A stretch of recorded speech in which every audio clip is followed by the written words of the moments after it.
ദുനിയാവിലെ നമ്മുടെ ഏറ്റവും വലിയ ലക്ഷ്യം ഖൽബ് സലീമാക്കുക എന്നുള്ളതായിരിക്കണം. മറ്റെന്ത് നമുക്ക് ലഭിക്കട്ടെ, നമുക്ക് സമ്പത്തുണ്ടാകാം, മക്കളുണ്ടാകാം, വലിയ ജോലി ഉണ്ടാകാം, വലിയ സ്ഥാപനങ്ങളുണ്ടാകാം, വലിയ സർട്ടിഫിക്കറ്റുകൾ ഉണ്ടാകാം. പക്ഷേ അതൊന്നും ഉപകാരം ചെയ്യാത്ത ഖിയാമത്ത് നാളിൽ യൗമ ലാ യൻഫഉ മാലും വലാ ബനൂൻ, ഉപകാരം ലഭിക്കുന്ന ഒരേ ഒരു കാര്യം ഇല്ലാ മൻ അത്തല്ലാഹ ബിഖൽബിൻ സലീം, സലീമായ ഖൽബാണ്. നോക്കൂ നിങ്ങൾ, ഖിയാമത്ത് നാളിൽ നമ്മൾ ഉയർത്തെഴുന്നേൽപ്പിക്കപ്പെടുന്ന രംഗത്തെപ്പറ്റി നബി സല്ലല്ലാഹു അലൈഹി വസല്ലം പറയുന്നുണ്ട്.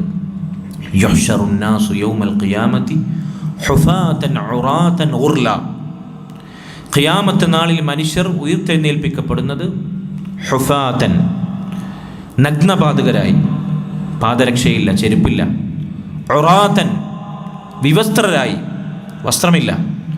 ഓർല, ചേലാകർമ്മം ചെയ്യപ്പെടാത്തവരായി. നമ്മളെങ്ങനെയാണോ ജനിച്ചു വീണത് അതുപോലെ ത്വക്കിൻ്റെ അംശം പോലും അല്ലാഹു സുബ്ഹാനഹു വ തആല പുനർനിർണയിക്കും. ചേലാകർമ്മം പോലും ചെയ്യാതെ നമ്മൾ ഉയർത്തെഴുന്നേൽപ്പിക്കും. അല്ലാഹു ഖുർആനിൽ പറഞ്ഞാണത്, വലഖദ് ജിഅ്തുമൂനാ ഫുറാദാ കമാ ഖലഖനാകും അവ്വല മറ വതറക്തും മാ ഖവ്വൽനാകും വറാഅ ളുഹൂരിക്കും. നിങ്ങൾ ഒറ്റക്കൊറ്റക്ക് അല്ലാഹുവിൻ്റെ മുമ്പിൽ വന്നെത്തുന്നതാണ്. നിങ്ങളെ അല്ലാഹു സുബ്ഹാനഹു വ തആല ആദ്യ തവണ എങ്ങനെയാണോ സൃഷ്ടിച്ചത് അതുപോലെ. ആദ്യ തവണ നമ്മളെങ്ങനെ സൃഷ്ടിച്ചത്? ഉമ്മായുടെ ഗർഭപാത്രത്തിൽ നിന്ന് 10 മാസത്തിന് ശേഷം നമ്മളെങ്ങനെയാണോ പുറത്തു വന്നത്? വിവസ്ത്രരായി, നഗ്നപാതകരായി, ചേലാകർമ്മം ചെയ്യപ്പെടാത്തവരായി. ഇതുപോലെ നിങ്ങളുടെ ഖബറുകളിൽ നിന്ന് ഒറ്റക്കൊറ്റക്ക് നിങ്ങളെ അല്ലാഹു സുബ്ഹാനഹു വ തആല പുറത്തു കൊണ്ടുവരുന്നതാണ്. എന്നിട്ട് അല്ലാഹു പറഞ്ഞു, വതറക്തും മാ ഖവ്വൽനാകും വറാഅ ളുഹൂരിക്കും.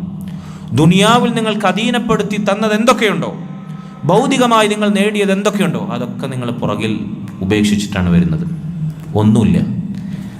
ഒന്നുമില്ല, ശൂന്യരായി, ഒന്നുമില്ലാതെ, ഉടുവസ്ത്രം പോലുമില്ലാതെ, അങ്ങനെയാണ് നമ്മൾ അല്ലാഹുവിൻ്റെ മുമ്പിൽ എത്തുന്നത്.